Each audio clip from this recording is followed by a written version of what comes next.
Miyamoto has seemingly come out and told us the reason why Nintendo is not talking about the NX yet, and it's because there's an idea that they're working on, or we're working on, taking the quote into context.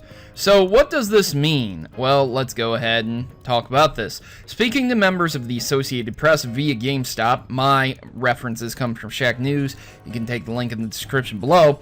Acclaimed producer and director Shigeru Miyamoto dispelled some of the mystery surrounding Nintendo's NX console rumors by stirring up more mystery. I'm not sure how that dispels any of those, but whatever. Anyways, he stated that in terms of the NX, there is an idea that we're working on. That's Miyamoto that told the AP, speaking through a translator. That's why we can't share anything at this point, and I don't want to comment on other companies. If it was just a matter of following advancements in technology, things would come out a lot quicker. So, what does this mean? I mean, the rest of the article is pretty simplistic in its nature, and it's just kind of padding for what he's saying there.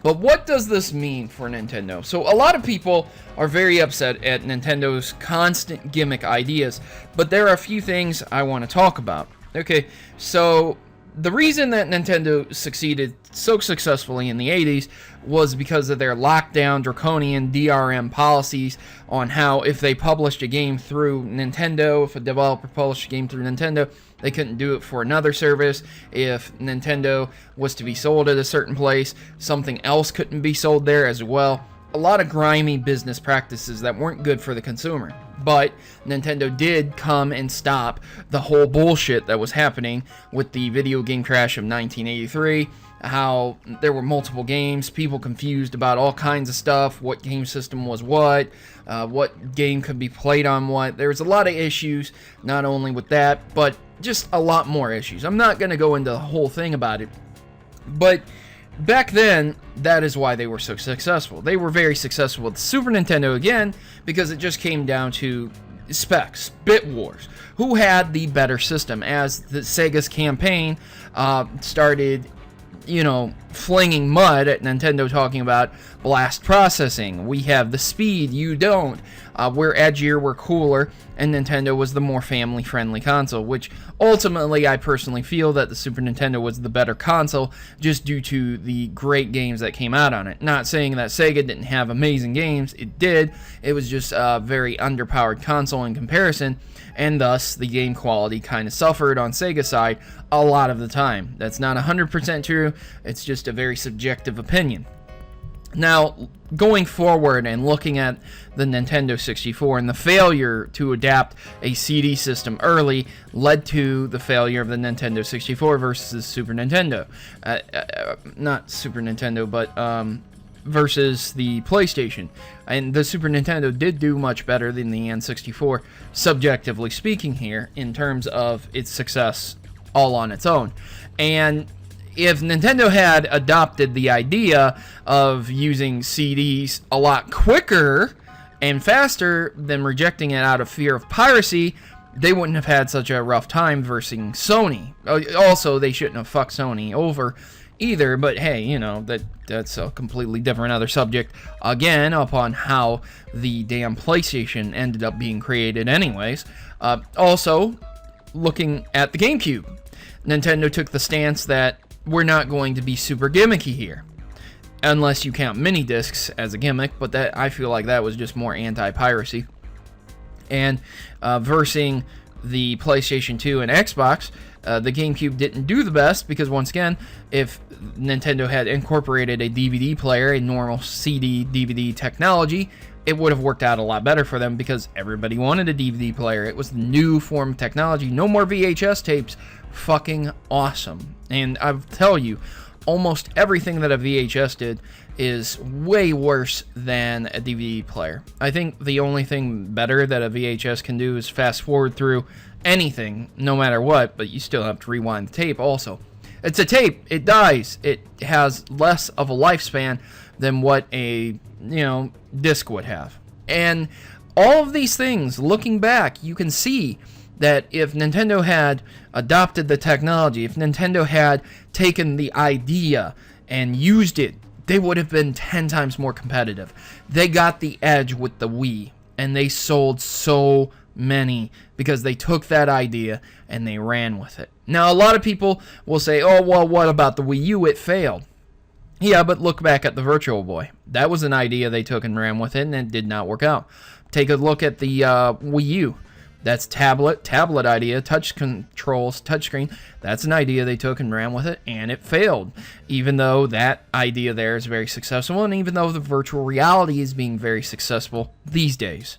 I think it's worth Nintendo investing in these ideas, because without them, what the fuck would we have? We would have the Xbox One, the PlayStation, and the NX, and all three of them would essentially be almost identical consoles with very small, slight variations. So who would give a shit about getting an NX versus an Xbox One versus a PS4?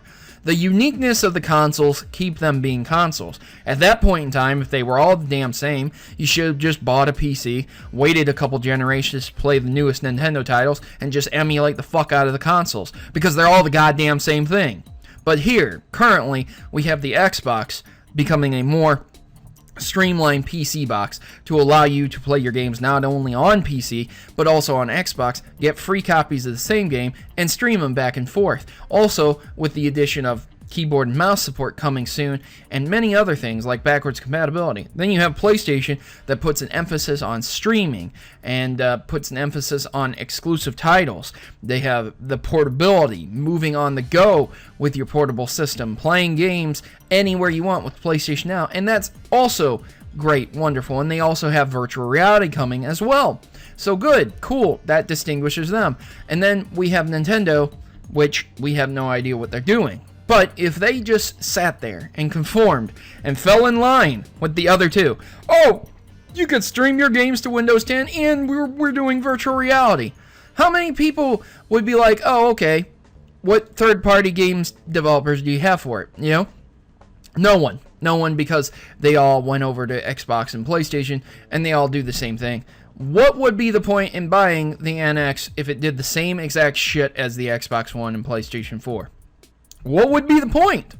So if a console doesn't do anything different, objectively speaking, maybe it would be good because people would want to play their Nintendo exclusives on it.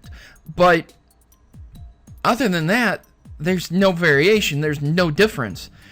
The only difference would be maybe you have a profile on the Xbox and you have a lot of achievements and you have a lot of time invested in it and you don't want to switch over to Nintendo or PlayStation. So when people say, oh, Nintendo's ideas are shit, oh my god, it's another gimmick, here, there, look back through history, man, of how many things Nintendo has done. You know, was the Game Boy Micro a gimmick? The smallest Game Boy there was? Was the SP clamshell design a gimmick?